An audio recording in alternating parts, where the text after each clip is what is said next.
What if Vince McMahon never had to retire? Ever wondered what would happen if Ric Flair had his own dating agency? Or what about the hot tags, cool takes, Mount Rushmore? We've got ours. Have you got yours? All of that and much, much more on this month's Hot Tags, Cool Takes. Let's go!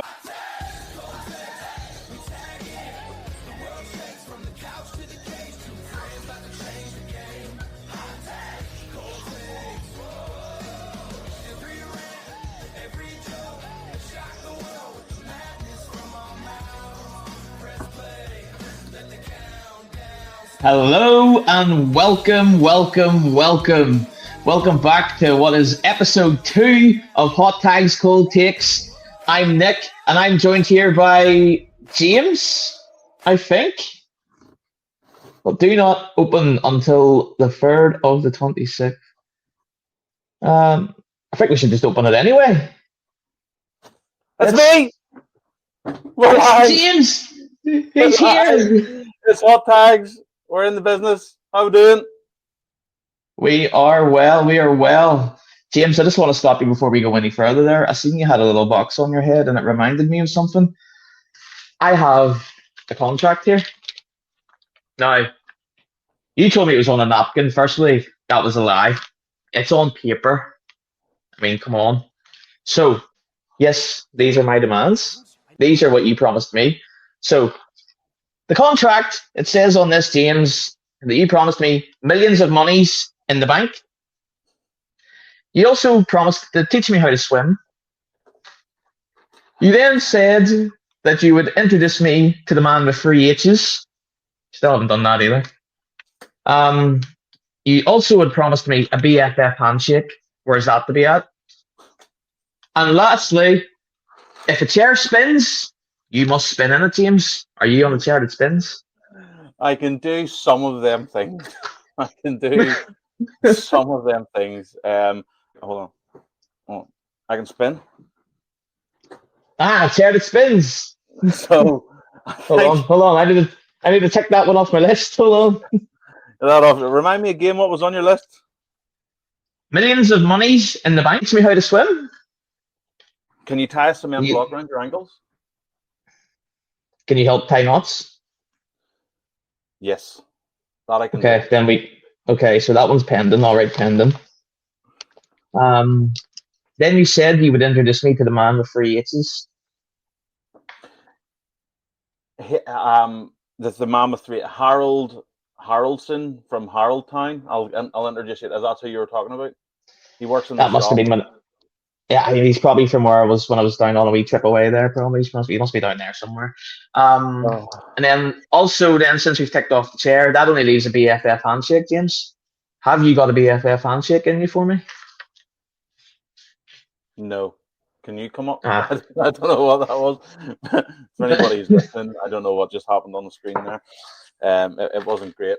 Okay, Nick, listen, you give me a PDF version of that. I don't take scrumpled up notes. You're going to have to PDF that one. And I know that you use 2 different crayons for that. So, I mean, you give it to me, but okay. Listen, send me an email, okay? I only answer emails. Nick, I've got a question for you. Now that you've given me your demands. Okay.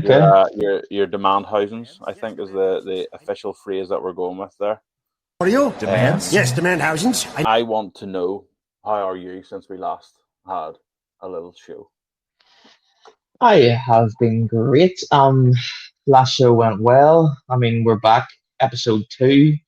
Bigger, better, badder, I guess. I mean, the Spanish could be out this show. I strongly believe that our viewers, our listeners, will get a massive eye full of Spanish or an earful of Spanish, depending on where you're listening to this podcast. Really? Yeah, I think so. I also want to say that it is quite clear that a certain new member of the WWE roster is over with us because of how we've started this show. And according to the laws of everything wrestling, I am now officially over because I came out of a box. Your demand housings are, I'm concerned about them, but we will get to them. Also, I want to take a wee minute, if you don't mind, to talk about everything that happened in the last month in terms of stats, some haters. We've already talked in the intro of the show that we have some good, hopefully funny stuff coming up this month. This month. But the haters, Nick, I want to reference one in particular. We got a comment from a guy who says, every time I see these guys, I just want to block them. Yet commenting on us is what you did instead. So I want to thank you deeply for your hate. I want to thank you deeply for pushing the algorithm, I think is the word we're going to use. And Nick, if you don't mind, I would like to share some stats from the last 3 weeks, because it's only been 3 weeks from we recorded episode 1 to recording episode 2. And for everyone listening or watching, the intention is we're going to record once a month. It'll hopefully come out the second week of every month. That's the plan, but sometimes things get in the way between work and that. But that's the plan going forward. Shall I show the wonderful viewers how many views? Well, it says views on the screen, but it's views/listens in the last 3 weeks. James, are you telling me we're about to have a celebration? We're going to celebrate, and I've got the Party Flamingo here that's coming to see us. So I'm going to just get the Party Flamingo ready while I show this. Let's get the stats on the go then, shall we? Okay. 3, 7, 6, 2, 1. 114,000 views/listens in the last month. Party Flamingo. Let's get the Party Flamingo. Here we go. Episode 2, Evelyn. Way! I'm worried the Party Flamingo gives me a bit. Flamingo shirts, boy. What is that? Flamingo, it's party time. I'm worried that the Party Flamingo has a bit of a soft neck that maybe may portray a feeling about me that some people are probably now being proved right. I'll leave it to your imagination. But episode 2, 114,000 views/listens last month. Are you trying to make a? I'm not. Oh, I thought it was it's like a really shit Penn and Teller. I'm gonna get rid of the Party Flamingo. Anything you've got to say, Party Flamingo, on the mic? No.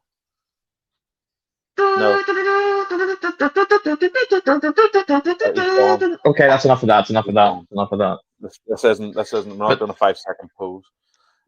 Thank you, everybody who's viewed and listened to everything that we've put out in the last couple of months. Thanks, everybody, for all that. 114,000 views and listens in the last month, our last 3 weeks, especially given the fact that we are very, very new to the game. So we really, really appreciate that, guys. And we're really pleased to be here shooting episode 2, which will hopefully be coming out on the day that we shoot it, which is right now. So for those who are watching it, the day that we shoot it is today, which is right now, which is the day that we shoot it, which is what the day that we released it. So whatever day it is in your calendar is the day that I just referenced. That could be next week. Okay, is that clear? James has had coffee. Can you tell, boys? I've had half a Monster. Half a white Monster. It's like nectar, man. I drink 3 of these a day. I'm going to collapse. Nick, we have already talked in our opening that we are going to cover some things today, and I am beyond excited to hear about Ric Flair's dating agency, which you've been working on for the last 3 weeks. We're going to talk a little bit about our Wrestling Mount Rushmores, and then the main event segment today is we want to do a what if segment, which is what if Vince never retired when he had to retire. There's other titles for that that's probably less PG that we're not going to talk about now. But I think to start off with, Nick, we should talk about the road to WrestleMania. Let's get the wrestling talk out of the way early before we go on and talk severe top-tier Spanish later on in the show. How about that? Sounds like a plan. So let's kick it off for the big talking point at the moment. You've got Roman Reigns and CM Punk. CM Punk cut probably one of the most brutalist promos on Roman Reigns there. Was it 2 Mondays ago? About, his father in the grave, and everyone just went absolutely mad with it. I mean, I may be in the minority here, but when I watched their first promo, when Roman picked CM Punk as his WrestleMania opponent. Listen, first of all, fair play to CM Punk. He's going to be an event night 2. That's going to be the number 1 match. There's no doubt about that, and he's got where he wanted to be. So well done him. And as someone who has been a CM Punk fan, I'm glad to see it. I'm going to get so much hate for this. I got a little bit of Rock Austin WrestleMania 17 vibes just when they first started. It felt big time, in my opinion. Now, my opinion, Rock Austin WrestleMania 17 is the peak of pro wrestling in my mind. But to me, it felt very big time. It felt like they're going down this route of I absolutely hate you. I doubt it was planned at the time, but throwing back to when Punk held the belt up behind Roman Reigns' back, leaving Survivor Series and all that sort of stuff, I think that was good. And then obviously I'm wondering what it's led to with the Usos return. Do we have a return of the Bloodline? But I mean, my initial thoughts on this was, I think it's a good way to go. I think if I had went Punk Roman again, I would have been free too many times. I think we're bored of that now. Don't know what you think. Well, Punk and Roman. Am I right in saying that they've only ever wrestled each other once before? Am I right? So. I think I'm right in saying that. And Roman won that match as well, if I remember correctly. It was many moons ago. CM Punk, Roman Reigns, night 2 of WrestleMania is probably the biggest match of the whole card. Over the 2 nights. I think that's a no-brainer. CM Punk, is he going to get the big moment in WrestleMania? Is he going to retain the championship, or is Roman Reigns going to take it away? With the help of the Usos, without the help of the Usos, I don't necessarily know. I don't know where that angle could be going at the moment.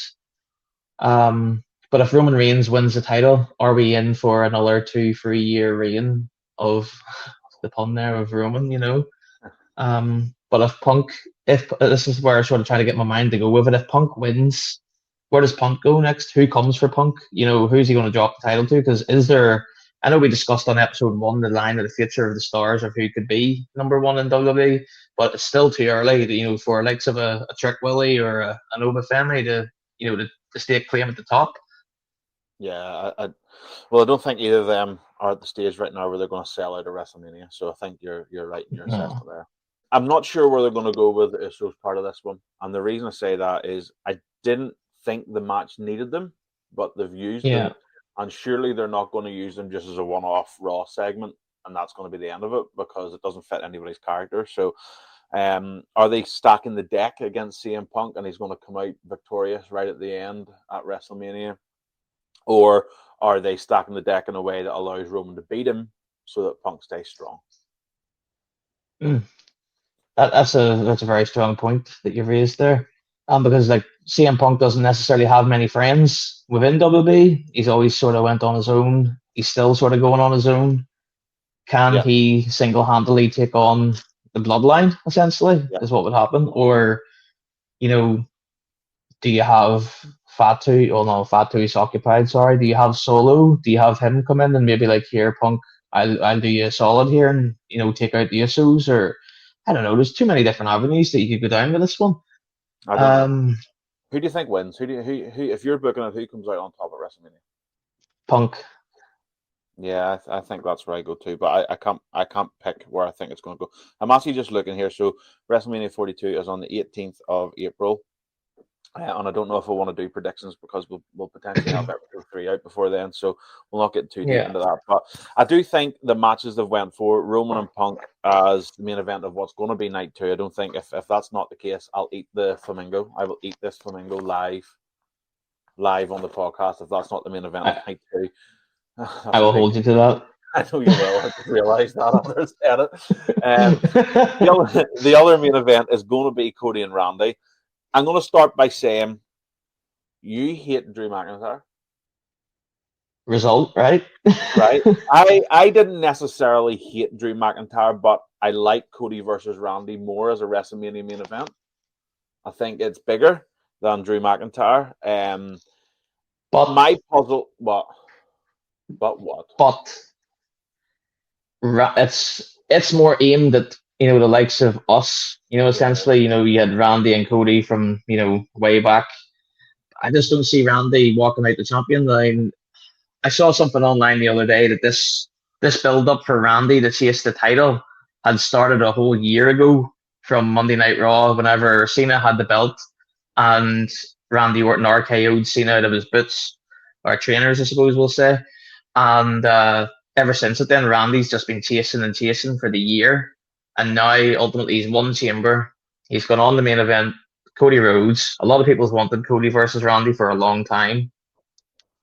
But again, I don't see Randy winning it. I think Cody Rhodes is Cody Rhodes. He's Cody Mania, Are they going down the road now where they're going to turn Cody Rhodes without turning Cody Rhodes? Because I already feel, even though I know you're happier that Cody took the title off Drew McIntyre, and I think if I had a choice between the two, I would pick Cody too. But the way they booked it Like, they could have got to this main event without putting the Drew McIntyre title reign in the middle. They could have done that after. And if they're not going to have Drew involved in this title match at WrestleMania, and he's going to go and wrestle Fatu, for example, because if Fatu's cost him the title on SmackDown or whatever, he interfered, then what was the point? Why is he there? Why did he come in at all to begin with?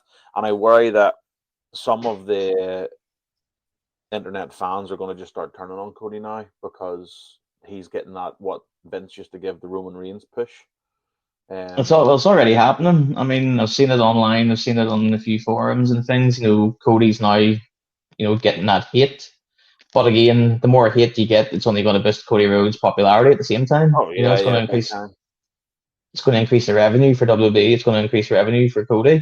I mean, realistically, it's a win-win. Whether they turn him face, whether they turn him heel, it doesn't matter. Cody Rhodes sells himself because he's Cody Rhodes. That's it. It's the same way you had, John Cena, your Hulk Hogan's. That's what Cody Rhodes is essentially doing right now. And then just for me, again, just the lack of understanding, I suppose, where give or take 4 weeks out from WrestleMania now, it's Cody versus Randy is the advertised title match.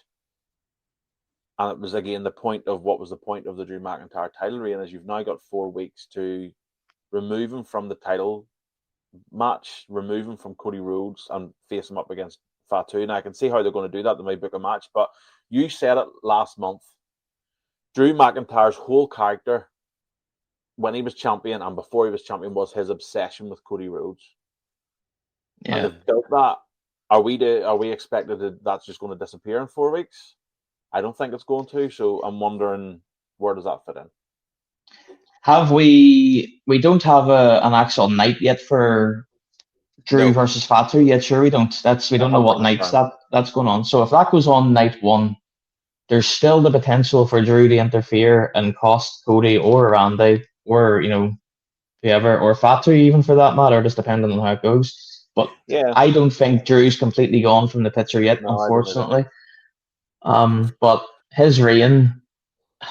People can say what they want. He was carrying SmackDown and whatever, but nah, he's just. I don't even want to say what I want to say about him. I'm starting to get a wee bit riled up here just talking about it now, James. He's not for me. It's not my cup of tea. You're in the minority because we want Drew was trending heavily before SmackDown when Triple H whoever was on Triple H's socials accidentally released the graphic. It was you, Nick. It was you all along. I think the opinion, I'm going to have another attempt at sharing a sound with you right now. I think the opinion in the wrestling world, not shared by Nick on Triple H, can be best put by our friend Jim Ross.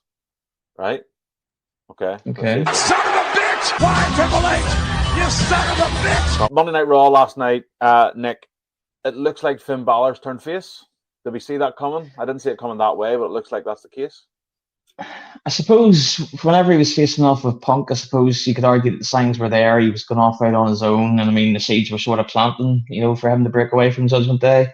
How it happened, I guess, was another story. I didn't see it happening that way, but for me, I guess it only leads one way. I know, obviously, JD took him out, and then there was the re-attack and stuff afterwards and whatever. Yeah. But I feel like that now we're obviously going to get a belter of a match there. Finn Balor versus Dominic Mysterio at WrestleMania. That for me is a 10 out of 10 match right there. Yeah. I think that's a good match. I don't like how they turned him face. I get it, and I think it's the right thing to do. I always find that he turned face because the bad guys beat him up, rather than him turning into someone that the fans like. The fans like him because he got beat up, and and the WWE has told the fans that, okay, you have to like him now because we made Judgment Day beat him up.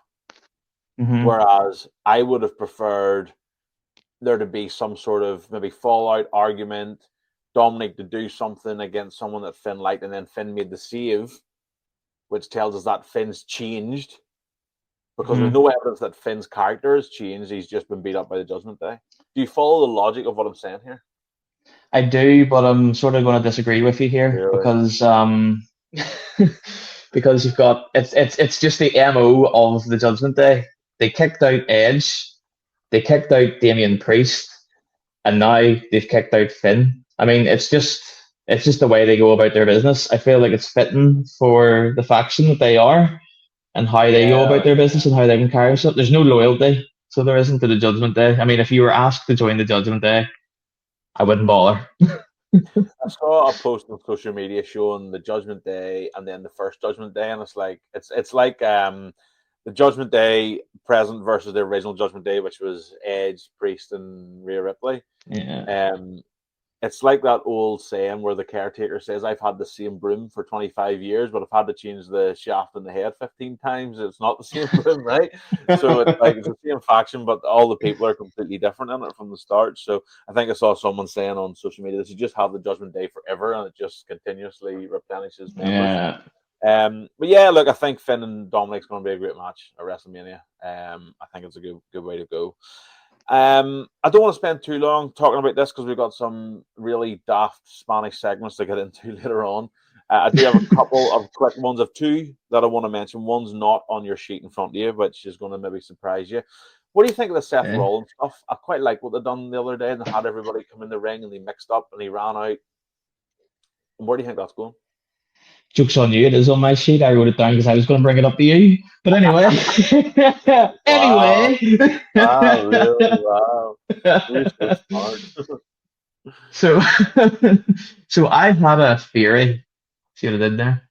That we're going to obviously have Seth Rollins versus Logan Paul, right, at WrestleMania. I think that's where it's going to lead to. I think Logan Paul's the bigger one, like the bigger star in the division. That's where yeah, 100%. But my reasoning, Jake Paul is behind all the masked men and working with Seth Rollins. That is what I think. Shit. See if that happens. That is two things I'm going to say on that, right? Yeah. One, if that happens, that is pretty freaking creative from WWE. The second thing, if that happens, is you are a time traveler.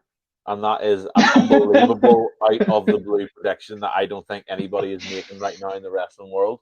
Not that I've seen it. If someone has made it, we haven't heard it. So therefore, it's an original Hot Tie School Takes opinion from Nick. If that happens, that's unbelievable, and that's a brilliant pull from you, Mr. Nick.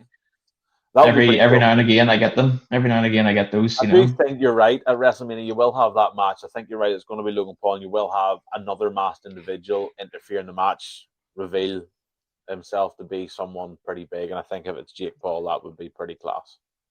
Especially if it's against Logan. I mean, could you imagine? And then you lead the SummerSlam, and now I'm just starting. This is where the fantasy booking just is start to flow now, James. And then you lead the Logan versus Jake. And I think as much as people would like hate it in their heads, realistically, they know they're going to love it because the two of them are showmen, and they will put on an absolute clinic.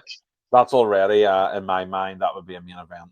I think that would be a main event. I think they're going to hate us online. But if Jake Paul and Logan, I'm going to give the snap right now so that we can clip it for our social medias.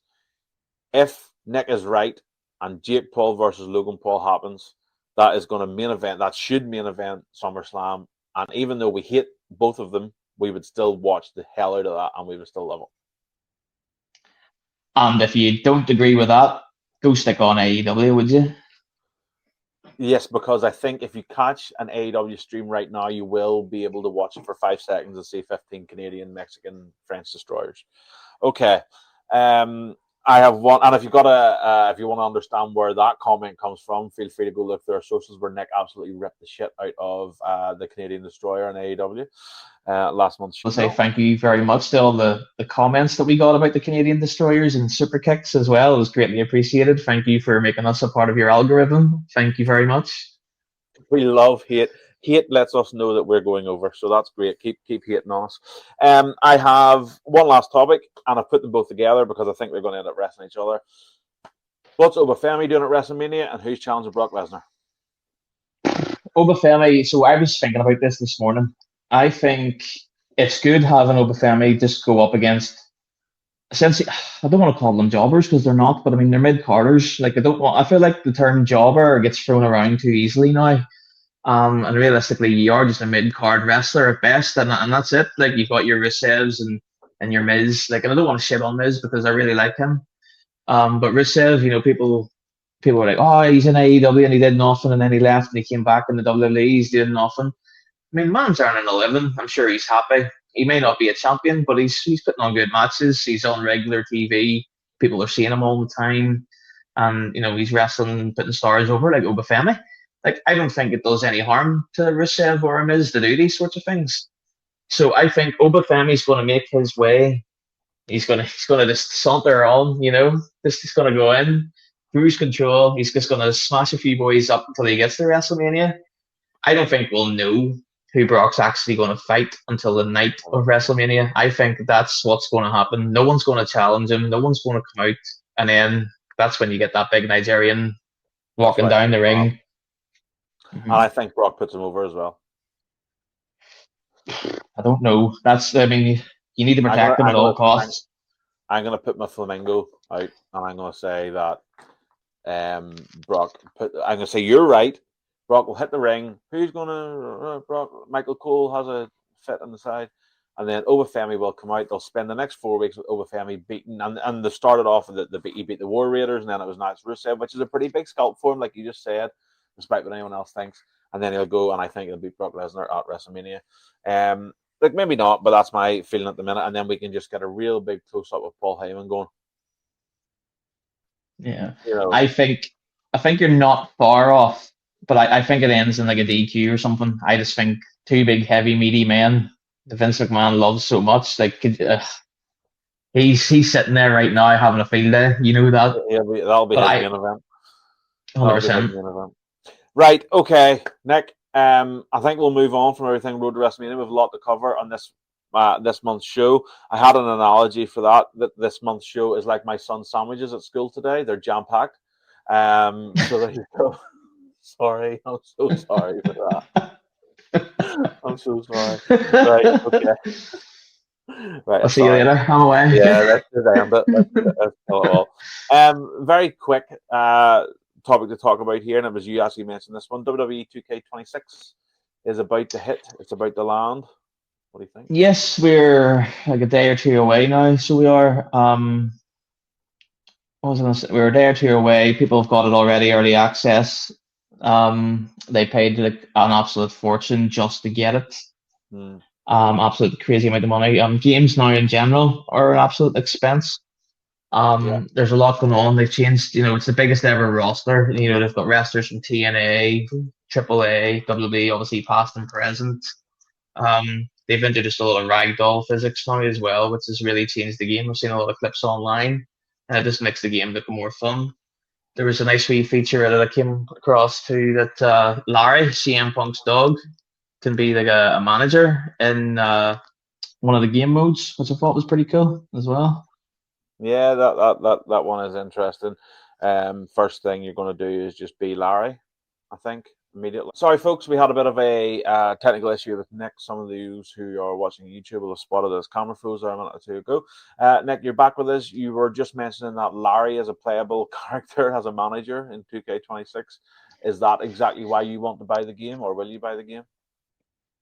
I mean, why not have your created character managed? Excuse me. Why not have your created character in 2K managed by a dog? I mean, you can nearly argue we are already doing that, living our lives managed by dogs. All right. I'm really interested in what the mechanics are. Like, will he interfere in the match? What's his finishing move? Larry hits the ring and breaks up the pin. Does a piss on the referee maybe halfway through. Takes a dump in the middle of the ring on top of whatever Riyadh season sponsorship there. 5-star dog splash. No. I'm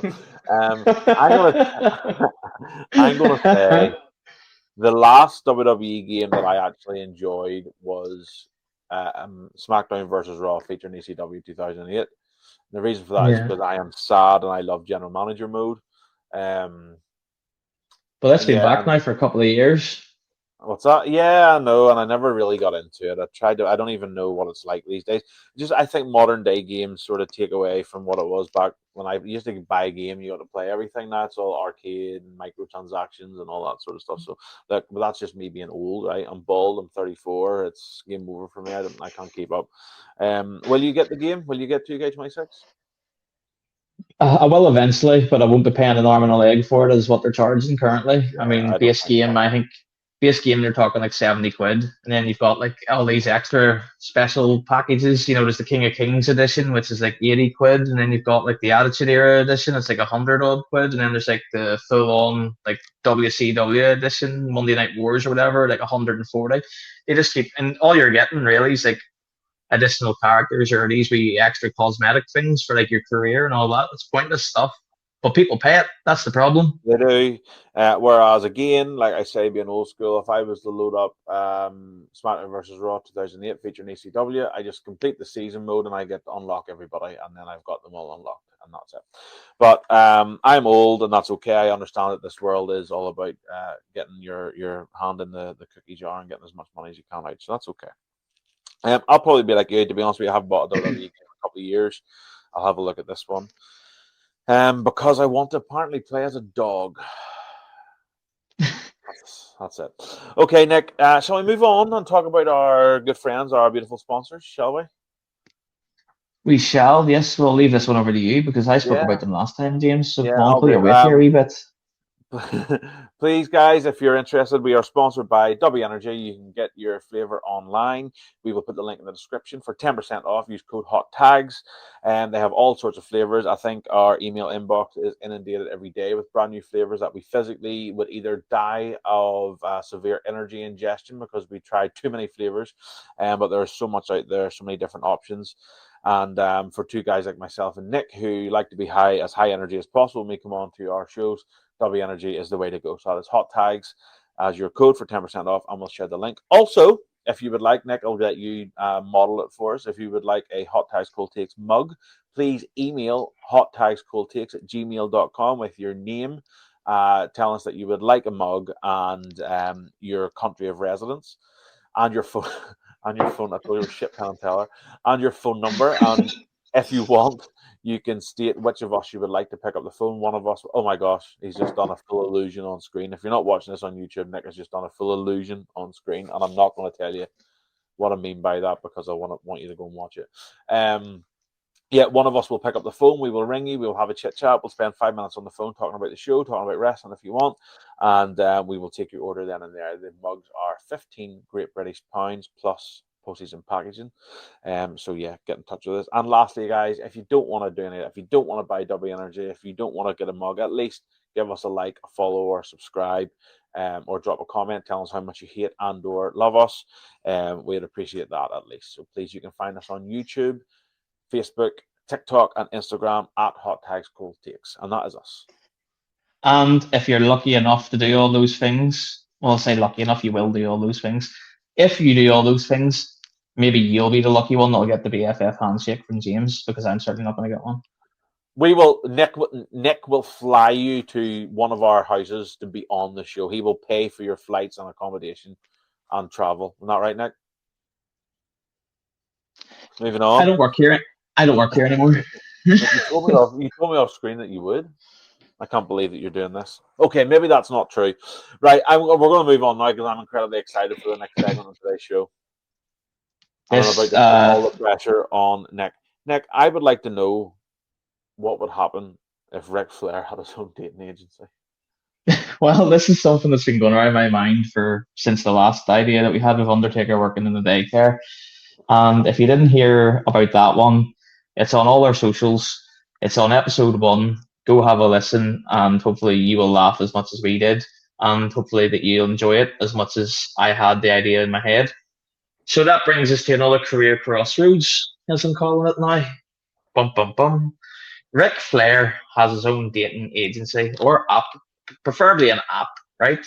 So you've got your standard left and rights. You like someone, you don't like someone. Well, see, if you don't like someone, you have to chop the screen.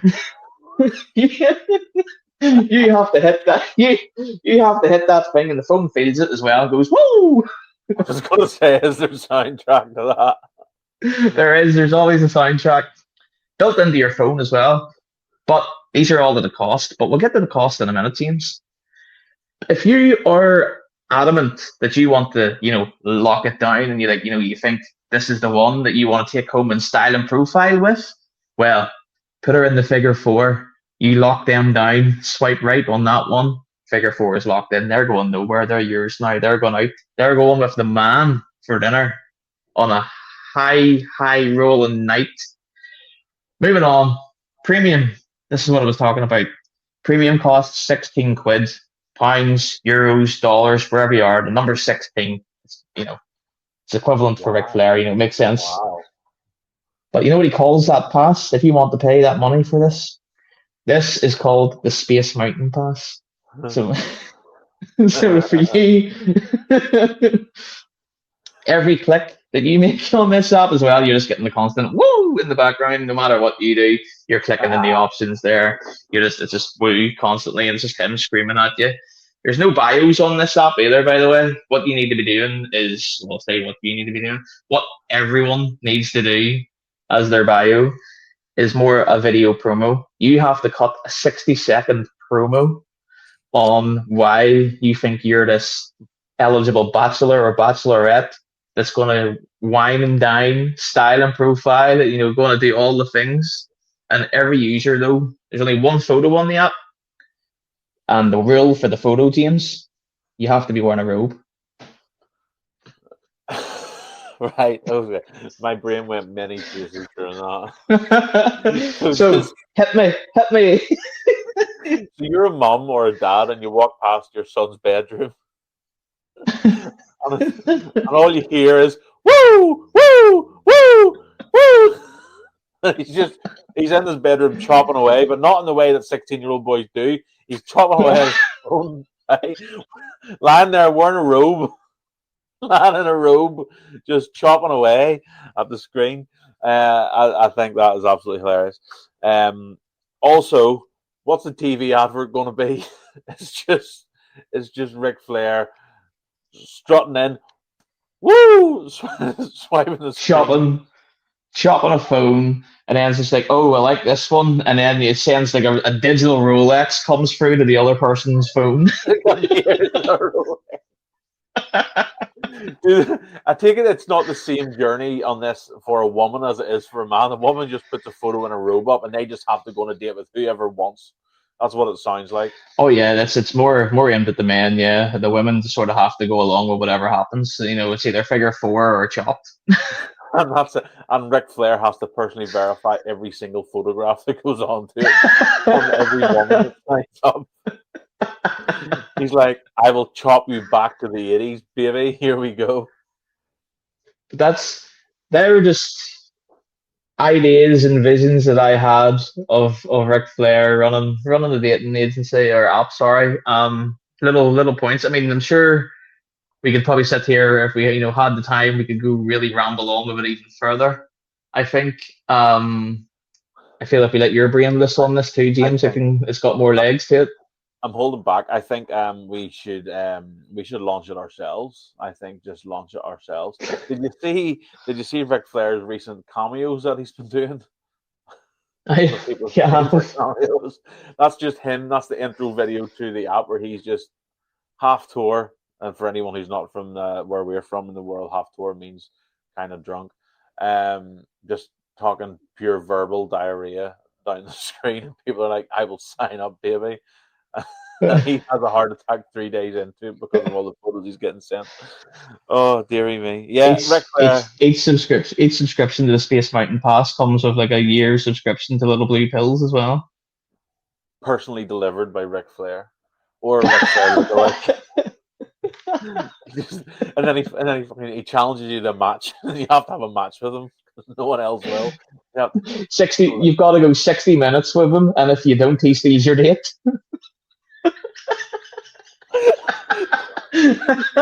So you lock someone in, you figure for them. They get the digital Rolex. You get your phone automatically delivers you a little blue pill. Ric Flair brings it, and he's like, "It's great that you picked this person for a date, but me and you, we gotta go. We gotta go." Woo! 60 minutes, and then he falls asleep. While the match is on. Oh, one more thing as well. Imagine when you're out having the dinner, and if you feel like the date's wrong, you just face plant, James. You just do the Ric Flair face plant into the soup or into the dinner. Ric Flair dating agency. Let's get that in the bag. Let's get that one patented. We will run it in the background. I have no doubt Ric Flair will be up for it if he gets to have matches with random strangers. We've got 2 more topics we want to cover on today's show. One of them might be divisive, and it's the next one we're going to talk about. It is, what is your wrestling Mount Rushmore? And before we get into it, I want to say to everybody who's watching this right now or listening to this right now, let us know yours. And different people put different criteria on it, and I'm interested, and I haven't revealed anything about what criteria people or I might use for mine, because I'm interested to hear what yours are, and I'll get into the different options in a minute. So wrestling Mount Rushmore, I think we should do it one at a time, I think. Do you want to start? I don't know if this is a good idea or not. What why?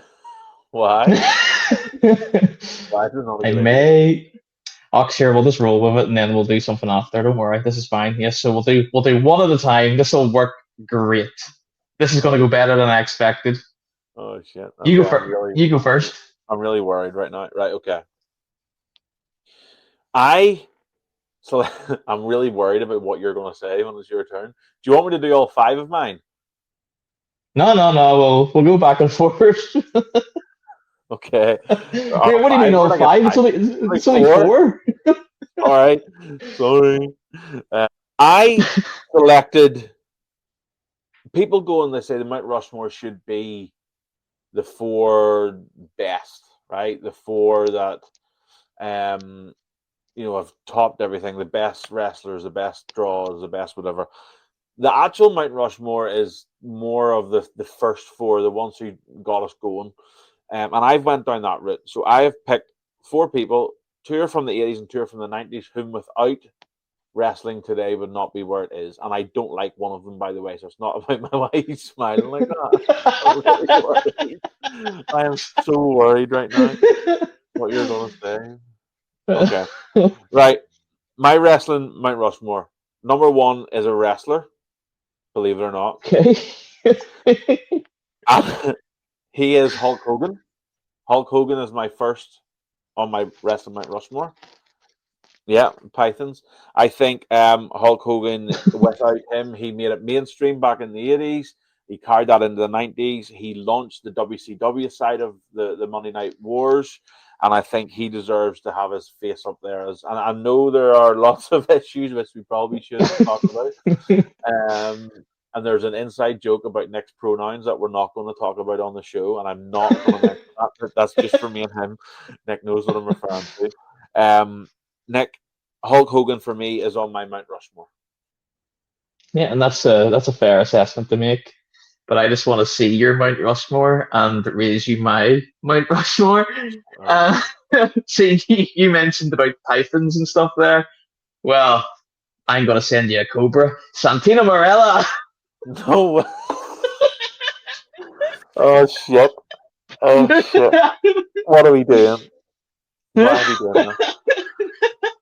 So, from what you've just said, is I've taken this seriously. And you have not, right? Tell me why Santino Marella is in your wrestling Mount Rushmore. And by the way, I'm all for it. Go ahead. Well, the man can speak many languages: Italian, American, American English, English American, Italian. Not English.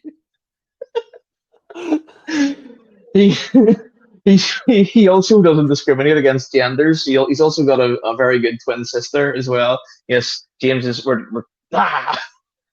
He's got a twin sister. You've never seen them in this Cobra. They must have a very good relationship.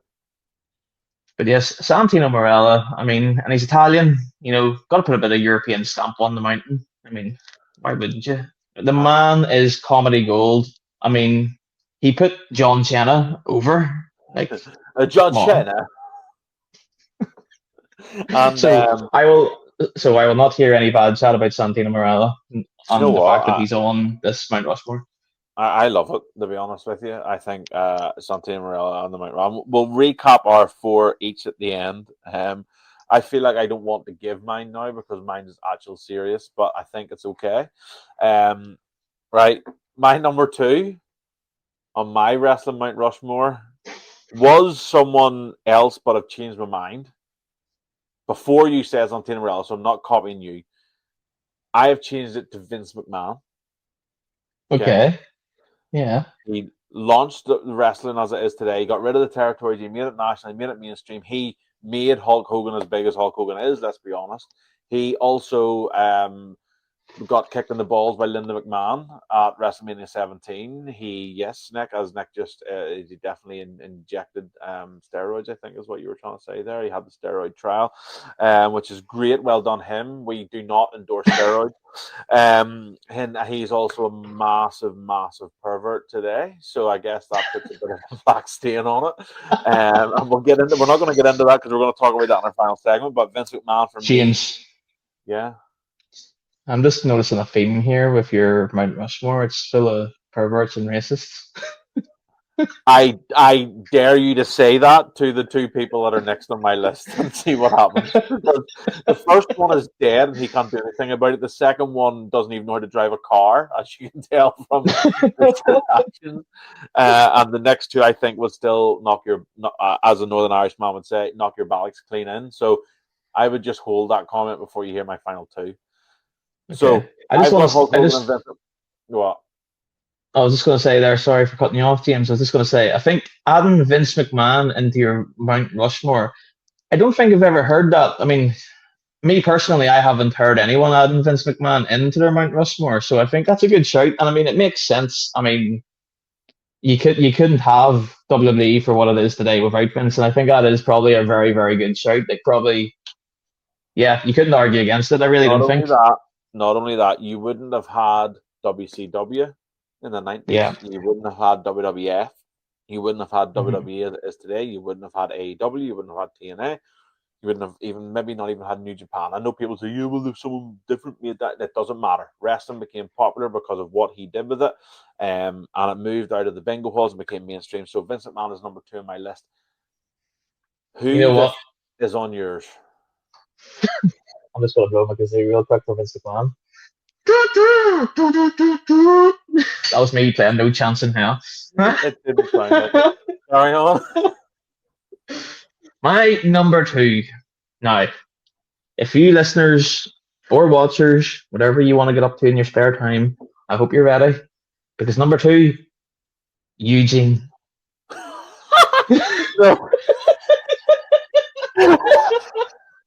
Nick Dinsmore himself. Again, a man who's multi-talented. He played a clown, acted the clown. Folks, if you're listening on Spotify or Apple Music right now, James is popped. James is gone. I would advise you heading over to YouTube right now. Fast forward it, or even listen. Just listen. I don't know why I'm telling you to fast forward because this show's been class. James is gone. This reaction. Anyway, he also proves that people with disabilities can't be discriminated against. That's popped me for many reasons. Sorry, carry on. It just makes me composure. It just makes me think that EUGENE was a star, first of all. James has gone back inside his box for this.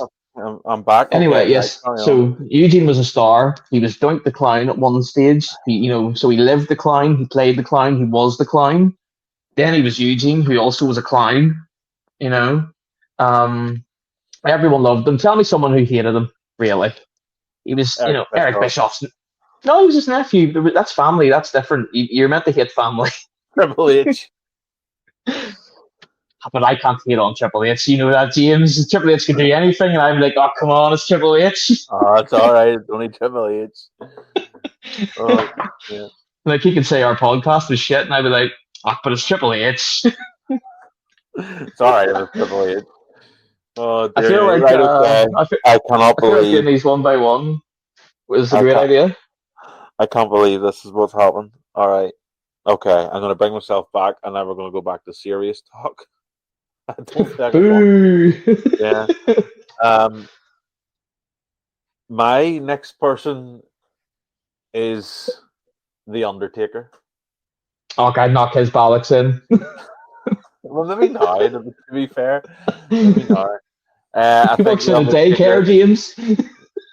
I think the Undertaker is a timeless character who well loved across the piece. Even though he played the same character for the most of his career, he found ways to reinvent it. He found ways to make it relevant. He did hang on a little bit too far at the end. The big lad's like another version of Ric Flair. He didn't want to go. But I think the Undertaker character will forever be revered. A deserved member of the Hall of Fame. I love what he's doing right now, going around and announcing people into the Hall of Fame. I think that's a great use of him. And yeah, I think for me, he was big and he done what he done in the 90s. He was there long enough. And also during the early, well, not quite early, from sort of 2003 to maybe 2009, 10, maybe even a wee bit later when WWE was sort of on a downward tranche. He remained probably the biggest, most recognizable star alongside John Cena. And I will give a spoiler for my final guess. It is not John Cena. I'll tell you why in a moment. But I think Undertaker was massive in the early 90s, all the way through and all the way through the 2010s. And I think he, for me, is on the Mount Rushmore of wrestling people. Right. Do you know what? I feel like I should give my fourth one because I want to hear both of yours in consecutive. I'm going to give my fourth one now because I struggled to compose myself again there. My final member, it's not John Cena, even though John Cena's 25-year career probably is the greatest wrestler of all time. I preface this by saying at the start that I don't believe Mount Rushmore should be about who the best is. It's about the people who got us to where we are today. Hence Ric Flair, or not Ric Flair, hence Hulk Hogan, Vince McMahon, Undertaker. Eugene Santino Marella. Yeah, I mean, listen, they were the ones that was competing for the spotlight with the Undertaker in 2008, 2009, right? And Snitsky was kicking babies, and I hope he's not on your list. I'm trying not to say things about people that might be on your list now, so I'm leaving it. The final person, it's not John Cena, because even though I think John Cena is the greatest of all time, he's definitely in my mind the greatest of all time. The next man, the number one, is the man who took over from Hulk Hogan in the 90s. It's Stone Cold Steve Austin. He just catapulted WWE to new levels. And I think even to this day, the sound of that glass shattering will have a whole country, anyone that hears it stand on their feet. Even though the last time he appeared at WrestleMania, he smashed his quad into a fan in the front row. But listen, that's just what Austin does, right? So for me, Steve Austin is the fourth, the main event, and I can imagine that beautiful Mount Rushmore, Hulk Hogan's face, probably with lots of graffiti on it. Vince McMahon's face the same with lots of graffiti on it. And then Undertaker and Steve Austin looking good. They're my four Mount Rushmore, not five. If we're going to have five, I'll put John Cena on there, but I'm not allowed five. They're my four. They're the ones who, if without them today, you and I do not have a wrestling podcast. 100%. As I put it. Yeah, so that's my four. Right? I'm going to just stop speaking for a second because we're going to throw back to you, Nick, because I am worried. I am worried, okay? But also incredibly excited at the same time. Who are your two final Mount Rushmores? We've had Santino Marella. We've had Eugene. What the bit that popped me more about the Eugene thing was when you said he showed that disabled people can do it, given the fact he was a man playing a character. Right, okay. Who are your final two? Google Nick Dinsmore, man. Google it. Right. Not Nick Hot Tags, Nick Dinsmore. Right, okay. Who's number three? Right. Number three. You know, growing up, it's your reaction already. You know, growing up, we all used to love, looking at the wrestlers and going, they are like the equivalent of superheroes. Yeah. So, you do the likes of your stars, your Austins, your Triple H's, your Undertakers, and you're like, these are next level, like they are superhuman superheroes. Well, there was no greater superhero than, let me tell you, stand back. What's that? There's a hurricane coming for you. I was already thinking back to Royal Rumble I want to say 2002. I could be wrong. Where he comes out the Triple H Is and this Austin in the middle of the ring and tries to the choke choke slam? slam. I was thinking about that 20 seconds ago. I can't believe. So the Hurricane, who had his biggest feud ever with The Rock, Hollywood Rock, in early 2000s. He used to hide in The Exactly, Rock's already a room. star. He used to watch The Rock strudel when he was getting changed, according to The Rock. The Hurricane is on there. Now, listen, I'll give you some Jews on that one. The Hurricane is still, he's still backstage in WWE? Shane Helms? Yes, he is. He is. Where did the Hurricane find his hole in your heart, Nick? Why does he got there for you? Because every kid loves a superhero, James. Every child, every grown-ass man needs a hero. And he was the hero we needed. Yeah, you had your Hulk Hogan's and stuff and all, but like, green sells, doesn't it? If you put on a green leotard, green cape, green green sells. I'm going to tell you it again. So you have the green from Santino Morella's Italian flag. There's green somewhere in Eugene. Okay, or all over, decided that. Or all over his face, probably. And then obviously the Hurricane. I mean, without the Hurricane, we wouldn't have had Mighty Molly. Without the Hurricane, we wouldn't have had Marvel and the Avengers. I mean, so hold on. The Hurricane is directly responsible for Avengers Endgame, is what you're telling me right now. Yes, you can directly yes, you can directly. Don't be so serious, man. You're totally sending my head away. You're telling me that Thanos, Iron Man, the Snap, defeating Thanos is directly impacted by Hurricane watching The Rock strudel backstage in the early 2000s. James, what part of yes are you not following here? Every part of it, Nick. Every part of it. See that snap? You know where that came from? The snap suplex. The Hurricane's wrist as he tried to choke slam someone.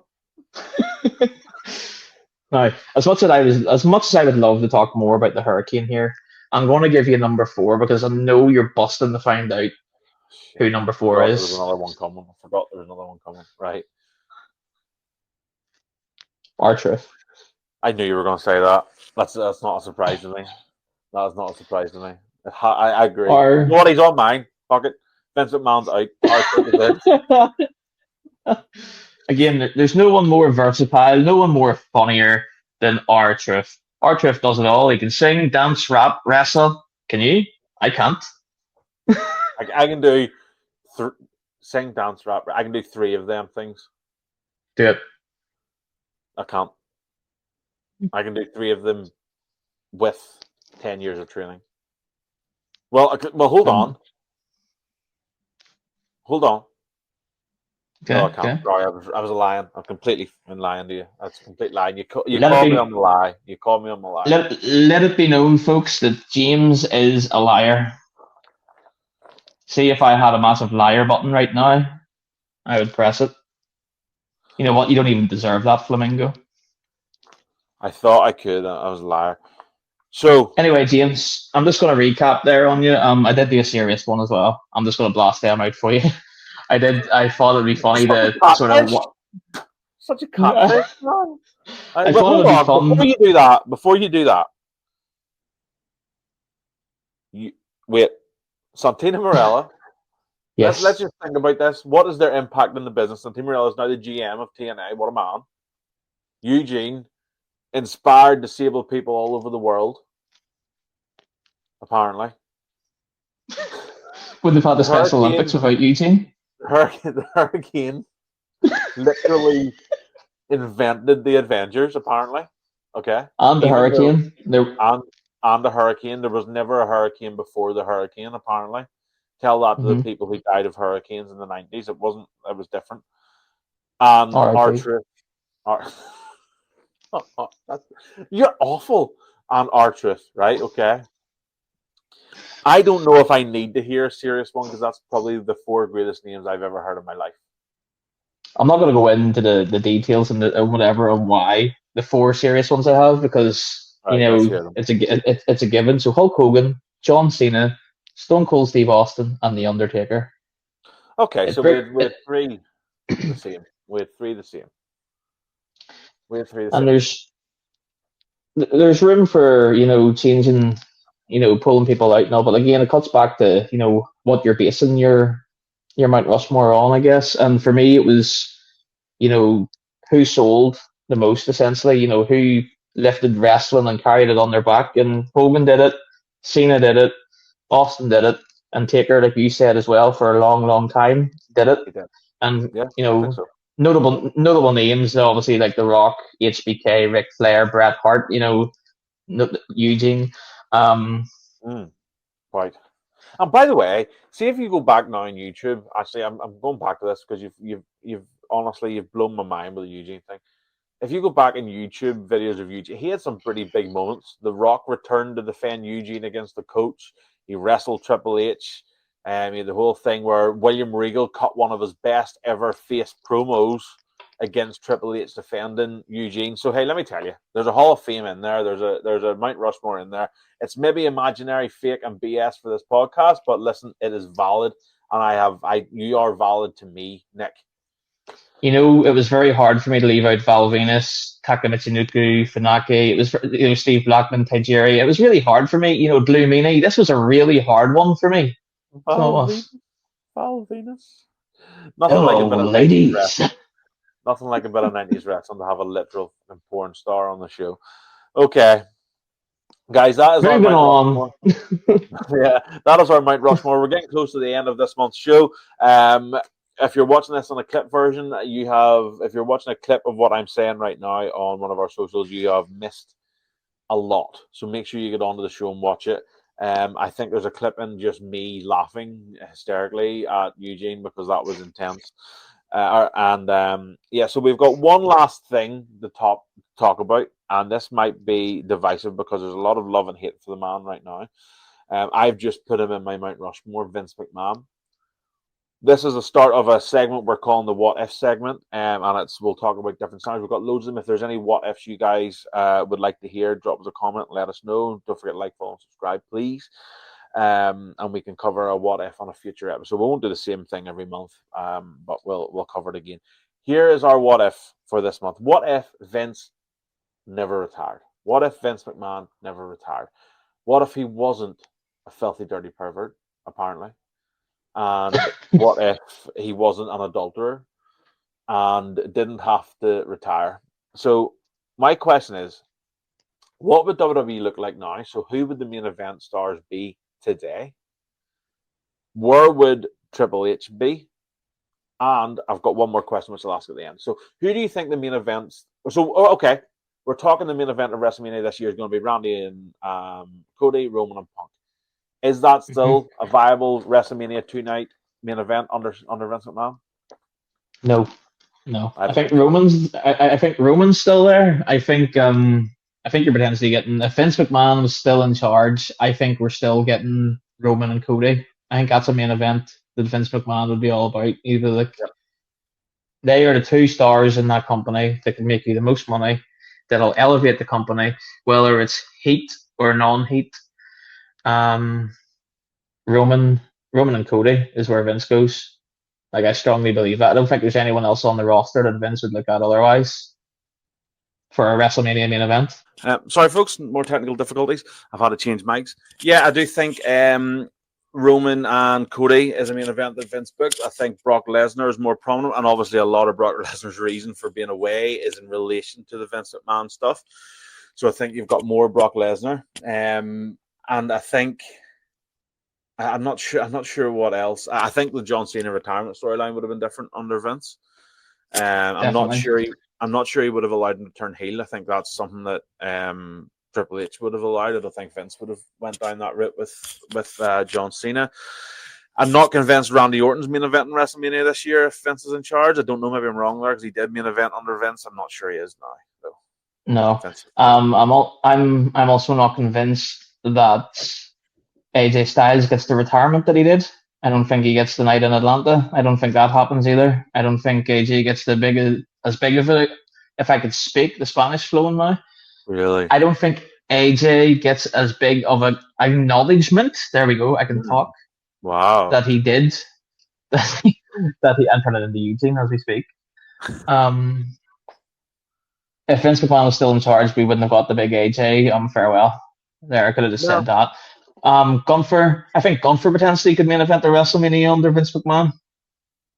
Yeah, he was sort of starting to grow under Vince anyway. He was sort of in that he was beating up Ludwig Kaiser every week under Vince McMahon. So I think that's something that would have happened under him. I just think that I don't think Triple H is a million miles away from where Vince would have been, but I think you're right. He likes a slightly different type of star. I'm not sure. For example, you mentioned AJ Styles. There's no chance in heck AJ Styles is getting to the Hall of Fame this year if Vince McMahon's in charge. I don't think that's happening. I'm not sure Stephanie would have put Stephanie into the Hall of Fame this year either. I think that's very much a Triple H thing. Where do you think Triple H would have been? Would he still be in charge of NXT? I don't know, because Vince was starting to move him put up, his fingers in that a wee bit, wasn't he, as well? Yeah. I think Vince wanted to control everything. I think he would have sort of lifted the reins a wee bit and took them away, the control from Triple H on NXT, as much as it was Triple H's baby, and he guided the way for what NXT is. I don't think we would have got the call-ups that's on the roster at the minute if Vince was still there. I don't think we would have maybe seen Trick Williams on the roster at the moment. Obafemi, I think Vince would have loved him. Yeah, I think Vince definitely would have been on the roster. I don't think we get the likes of your Soul Rukas on the roster. I don't think we get them. Joe Hendry, I don't think he's a Vince McMahon guy. I think that's just a gimmick that Vince McMahon would hate. Something shocking.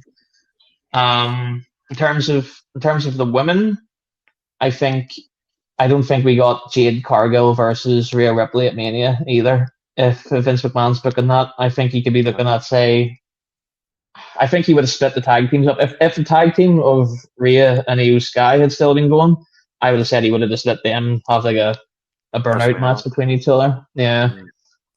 Or maybe likes of a. Sorry, I was going to say, and maybe a Rhea versus Becky or something, or he would have had Rhea and AJ Lee, something like that. Yeah, well, so you've just said AJ Lee. Does CM Punk come back under Vince McMahon? Not a chance. Yeah, no chance in hell. No chance in hell, yeah. And I think that's one of the key things that I wanted to get to. It was one of the last things I wanted to say on this topic, is I don't think you get CM Punk back if Vince McMahon's there. And I don't think it's because Vince wouldn't have wanted to bring him back, which is strange. And although a lot was made of Punk and Triple H disliking each other, I think that I just don't think Punk would have went for it. I don't know. Look, maybe we're wrong. Maybe someone in the comments will tell us that we're wrong. I don't think CM Punk's back. I do think you're right. I don't think we're getting the main event that we're getting now. I do think we would have got Cody and Roman. I think Brock Lesnar would have been more prominent still during this time. And I think Seth Rollins would have been heavily more pushed into the main event, I think, too, as well. Yeah, I think he liked him. So, look, I don't think it would have been massively different, but there are some little things. I think one of the big things that the fans love is the AJ Styles stuff. I don't think we would have got that. I think you're right about that. I don't think we would have got AJ Styles. But what we can say is that... Oh, actually, I've got one other thing. There are rumors that Vince is in talks to buy back the WWE. If that was to happen, surely they'd want it to be just as like a silent partner, where like his name is nowhere to be seen. He's there, we know he's there, but he's not there essentially. Yeah. I mean, but I'd like to sort of touch on an idea too. I mean, it's too deep to get into for this episode of our podcast. Maybe we'll come back to it in another episode. Those reallys get me. Sorry. Like, I think as well, the bigger question to this, never mind, what if Vince McMahon wasn't the pervert or whatever, or never retired, is that what if Vince McMahon never inherited WWE from his dad? Ooh. That's the bigger question that we could come back to, at another time, because we're not going to have the time to talk about something that big this episode. that is a future what if. And I will Yeah. illustrate that by saying we wouldn't be answering the what ifs right now if that had have happened. That's my opinion. We would not be sat here today if Vince McMahon hadn't inherited or strong-armed the WWE off his dad and then strong-armed all the territories and was a massive prick. World renowned. But like, I mean, Jeebers, imagine his music hits one more time. Like, wow. And he looks a mess, by the way. You've seen the state of him walking about with his mustache and all. That would be, I actually think that would be really funny. But that's just my opinion on it. Nick, we've done a what if. What if Vince never retired? I would love to hear, and I think that's such a divisive topic that half the people would despise the idea of Vince being involved, and half the people would like it because it's kind of funny.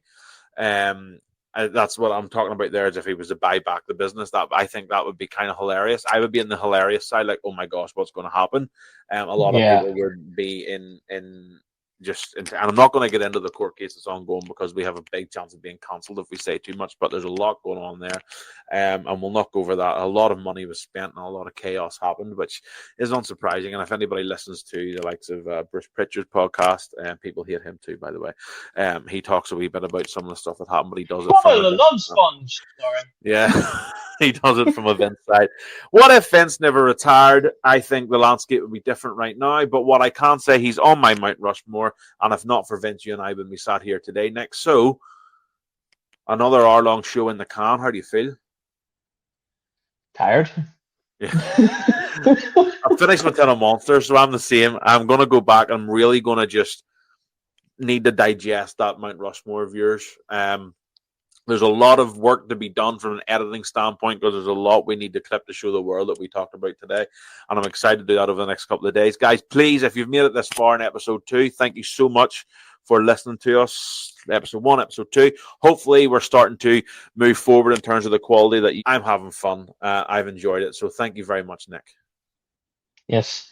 And I'm also having an absolutely unreal Spanish time as well, James. And I'm so glad that I'm part of this journey.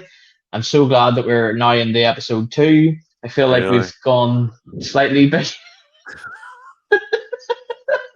Sorry. Shall we call it a day, Nick? I think we should. I mean, it's been a great episode. So much we've covered. So much fun was had here. Hope you've enjoyed it as much as we've had. We've popped each other in more ways than one. Hope we've popped you. Hope you've enjoyed what you've listened to. Hope you've enjoyed what you listened to. In a comedic online way, Nick. We'll see you next time. We'll see everybody next time on Hot High School Takes. And James, big Nick.